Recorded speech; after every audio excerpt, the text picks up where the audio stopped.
Please आप सुन ले। अगर आप एक स्टूडेंट है, अगर आप एक युवा है, अगर आप एक बेरोजगार हैं, तो आपके लिए बातें हैं। सुनिए, सीन कुछ इस प्रकार का है कि आईबीपीएस की आज वैकेंसी आती है।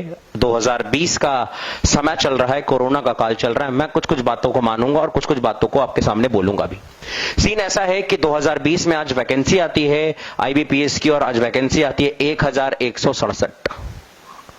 इसके ठीक पहले 2019 में वैकेंसी आई थी 4336, उसके पहले आई थी 4252, उसके ठीक पहले आई थी 3562, उसके ठीक पहले आई थी 8022, 8822, उसके ठीक पहले आई थी 12434, उसके ठीक पहले आई थी 16721, उसके ठीक पहले आई थी 21680 और उसके ठीक पहले आई थी 22000।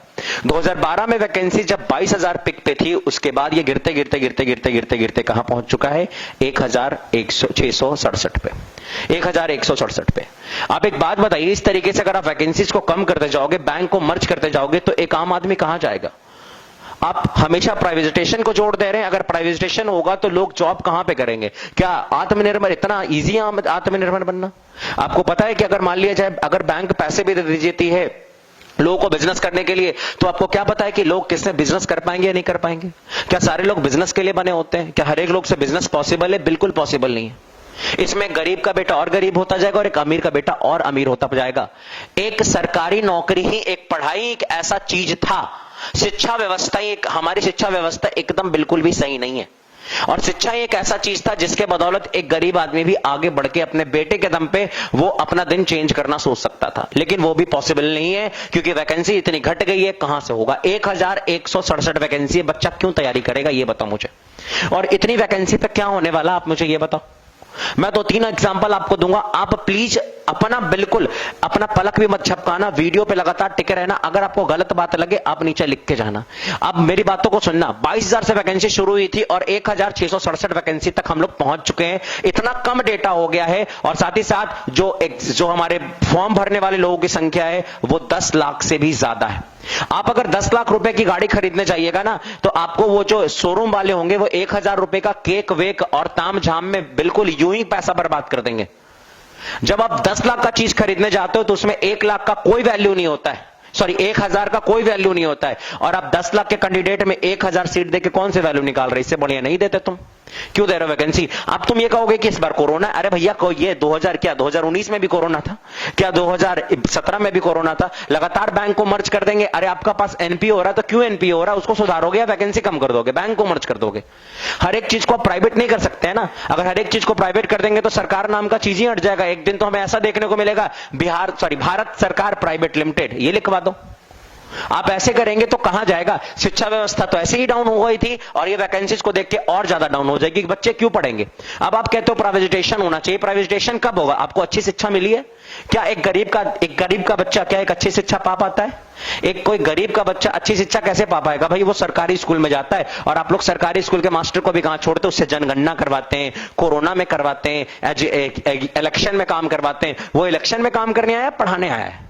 कहां से होगा काम? आप ही बताओ। और सोचोगे कि आप वहां पे पढ़ाई होना चाहिए। कैसे पढ़ाई होगा भैया? आप तो वहां पे स्कूल में आधा दिन फोर्स रहते हैं, वहां पे कभी वहां पे कुछ रहता है, कभी वहां पे कुछ रहता है। आधा दिन इधर उधर कहानी रहती है। वो कैसे आप सोच सकते हैं? कैसे एक्सपेक्टेशन आप रख सकते हैं कि कोई गरीब का बच्चा उस स्कूल में पढ़ के और किसी प्राइवेटाइजेशन नौकरी, किसी प्राइवेट कंपनी में अच्छी नौकरी पा पाएगा? उसके लिए पहले से स्किल होना चाहिए। प्राइवेट वाले पहले से स्किल मानते हैं, और वो स्किल पाने के लिए एक अच्छा स्कूल चाहिए। और एक अच्छा स्कूल में पढ़ाने के लिए बाप के पास पैसा होना चाहिए। जिस बाप के पास पैसा नहीं होगा अपने बेटों को अच्छा शिक्षा वो नहीं दे पाएगा। और अगर अच्छा शिक्षा नहीं दे पाता है तो वो कभी भी जीवन काल में नहीं जा पाएगा एक अच्छे नौकरी की तरफ। यानी जो गरीब है उसका बेटा भी गरीब रहेगा और भी उसकी पीढ़ियां गरीब ही रहेंगी। जब कोई गरीब का बेटा ना, जब कोई किसान का बेटा ना, एक बेटा ना पढ़ के आईएएस ऑफिसर बन जाता है, या पढ़ के किसी बैंक का पीओ बन जाता है, या फिर पढ़ के एसएससी का कोई अच्छा ऑफिसर बन जाता है, तो आपको पता होना चाहिए उसका पूरा जनरेशन चेंज हो जाता है। उसके आने वाली पीढ़ियां चेंज हो जाती हैं। फिर उसके कोई लोग जो है वो नीचे दबके के काम नहीं करते, वो भी पढ़ाई करते हैं और वो भी आगे उत्साहित होते कुछ काम को करने के लिए।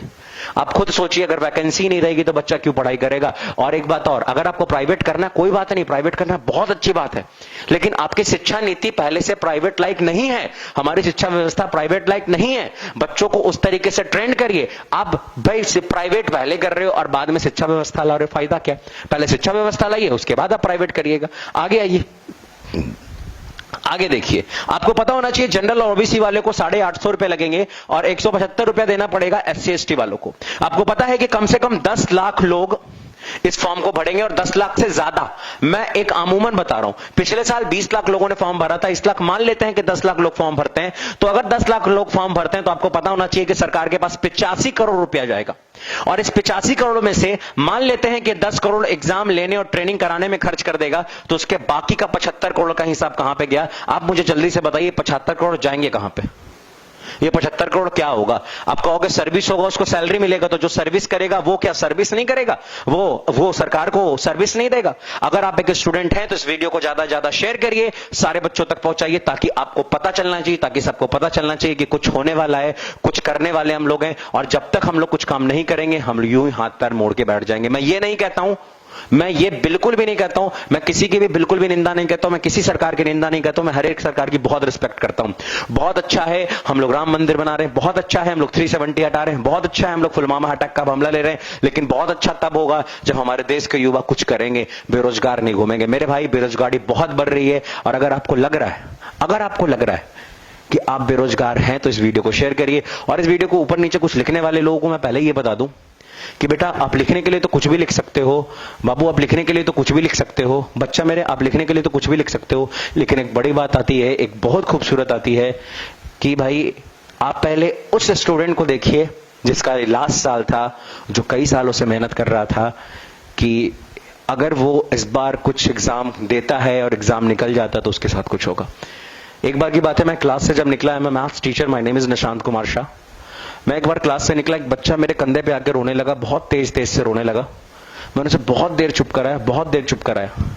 काफी देर चुप कराने के बाद मुझे लगा, फरवरी का महीना चल रहा था, मुझे लगा कुछ चक्कर उक्कर होगा दूसरा वाला।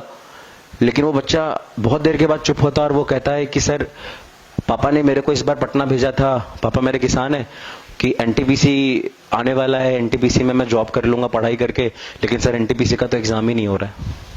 जब एनटीपीसी का एग्जाम नहीं हो रहा है तो पापा आप कह रहे हैं कि बेटा इससे ज्यादा मेरे पास पैसा नहीं, अब गांव लौट जाओ।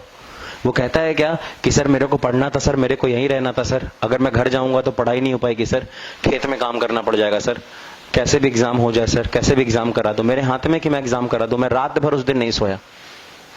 क्या आपको पता है कि बच्चे कैसे आके रोते हैं? क्या आपको पता है कि बच्चे क्या करते हैं?